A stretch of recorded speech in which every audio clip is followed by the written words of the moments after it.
হাসিনা রত্নকে আমাদের কাছে ফিরিয়ে দিন। আমাদের রত্ন ভারতে থাকবে কেন? ওখানে কাজটা কি? আপনাকে ওখানে থাকতে দিব না। আমরা আপনাকে বাংলাদেশে ফেরত নিয়ে আসব। যে আয়নাগর বানিয়েছিলেন ওই আয়নাগরই আপনাকে পাঠাবো। এদেশের জনগণ স্বৈরাচারী শেখ হাসিনার খুব দ্রুতই, কেন জানেন, আমরা একটা মিনিট এই স্বৈরাচারকে আর সুযোগ দেওয়া যাবে না। কারণ এই স্বৈরাচার শেখ হাসিনা ভারতে বসে এখনও আমার দেশের বিরুদ্ধে ষড়যন্ত্র করছে। তিনি পালিয়ে গেছেন, কিন্তু এখনও নির্দেশ দিয়ে বাংলাদেশে অরাজকতা সৃষ্টির যে চেষ্টা করা হচ্ছে সেটাকে প্রতিহত করতে হবে। আজকে যারা অন্তর্বর্তীকালীন সরকারে আছেন, আপনাদের মনে রাখতে হবে এই স্বৈরাচারী শেখ হাসিনার নিয়োগপ্রাপ্ত পুলিশ, আর্মি, র্যাব, বিজিবি, আপনার সচিবালয়, বিভিন্ন সেক্টরে ডিজিএফআই, বিচারাঙ্গনে সব জায়গায় কিন্তু একটা বিস্তার জাল বপন করে আছে। যতক্ষণ পর্যন্ত এই স্বৈরাচারী হাসিনার সকল দণ্ডকে ভেঙে দেওয়া না যাবে, বাংলাদেশ ব্যাংক থেকে বিভিন্ন সেক্টর থেকে উৎখাত করা না যাবে, ততক্ষণ পর্যন্ত আমাদের এই অন্তর্বর্তীকালীন সরকার অত্যন্ত চ্যালেঞ্জের মুখে আছে।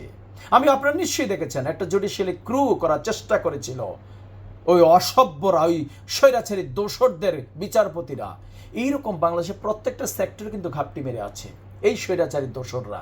প্রত্যেকটি সেক্টর থেকে এই দোসরদের যখন বিদায় করতে না পারবো, ততক্ষণ পর্যন্ত কিন্তু আমরা নিরাপদ না। আমি যখন দেখেছি বঙ্গভবনে এই স্বৈরাচারকে গত 15-16 বছর যারা সহযোগিতা করেছে, যখন ওই জাতীয় পার্টির চেয়ারম্যান জিএম কাদেরকে বঙ্গভবনে দেখেছিলাম, তখন আমার কাছে মনে হয়েছে এই ছাত্রদের রক্তের সাথে বেইমানি করা হচ্ছে। জিএম কাদের বঙ্গভবনে কেন ঢুকবে? কে তাকে দাওয়াত দিয়েছে? নিশ্চয়ই ওই স্বৈরাচারী সরকারের দোসররা এখনো আছে। একটা স্বৈরাচার বিদায় করেছি, আরেকটা স্বৈরাচার এখনো আছে, কিন্তু সেই স্বৈরাচারকে বঙ্গভবন থেকে তাড়াতে না পারলে কিন্তু আমরা নিরাপদ না। প্রত্যেকটা সেক্টর থেকেই এই স্বৈরাচারদের দোসরদের আমাদের তাড়াতে হবে। ছাত্রভাইদের এখনো মাঠে থাকতে হবে। বিজয় পেয়েছি, বিজয়ের স্বাদ পেতে হলে আর অনেক সময় অপেক্ষা করতে হবে। আমাদের অনেক ত্যাগ আরও আছে, কারণ ওই কুলাঙ্গার আর স্বৈরাচারের দোসররা এখনো ঘাপটি মেরে আছে।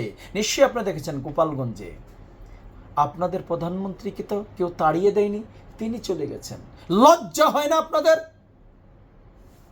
যেই আপনাদের নেত্রী আপনাদেরকে সাগরে ভাসিয়ে পালিয়ে যায়, সেই নেত্রীর কথা বলতে বিন্দুমাত্র কি লজ্জা হয় না আপনাদের? মুখে আনতে লজ্জা হয় না? হ্যাঁ, আমরা চাই আমাদের রত্নকে আমাদের কাছে ফিরিয়ে দিন। সে আপনার আইন ধারা, আপনার বিচারালয় ধারা, আমরা অন্যায়কে প্রশ্ন দিব না, আমরা হাতেও নিব না। আইনের মাধ্যমে আয়নাঘরে চিরস্থায়ী যেন আপনি থাকতে পারেন, আমরা সেই ব্যবস্থা করবো ইনশাল্লাহ। আয়নাঘর তো আপনিই বানিয়েছিলেন, তাই না? তাই বলছি, আমাদের সতর্ক থাকতে হবে। এই যে বিজয় অর্জন করেছি আমরা, 24-এর যে গণ অভ্যুত্থান ছাত্র জনতার, এই স্বৈরাচারী সরকারকে বিদায় করা পৃথিবীর ইতিহাসে একটা সারা পৃথিবীতে যতদিন ধ্বংস না হবে ইতিহাস থাকবে। এই ইতিহাসের কথা লেখা থাকবে 24-এর ছাত্র জনতার যে গণ অভ্যুত্থান, একটা নিরস্ত্র, একটা স্বৈরাচারী সরকারের বিরুদ্ধে, অস্ত্রের বিরুদ্ধে, বাহিনীর বিরুদ্ধে এদেশের আবাময় ছাত্র জনতা কেবলমাত্র খালি হাতে, হয়তো হাতে দুটো লাঠি ছিল, কিছু ইট পাটকেল ছিল, এই দিয়ে একটা স্বৈরাচারীর বিরুদ্ধে যুদ্ধ করে, একটা জগদ্দল পাথরের বিরুদ্ধে যুদ্ধ করে আমরা জয়লাভ করেছি।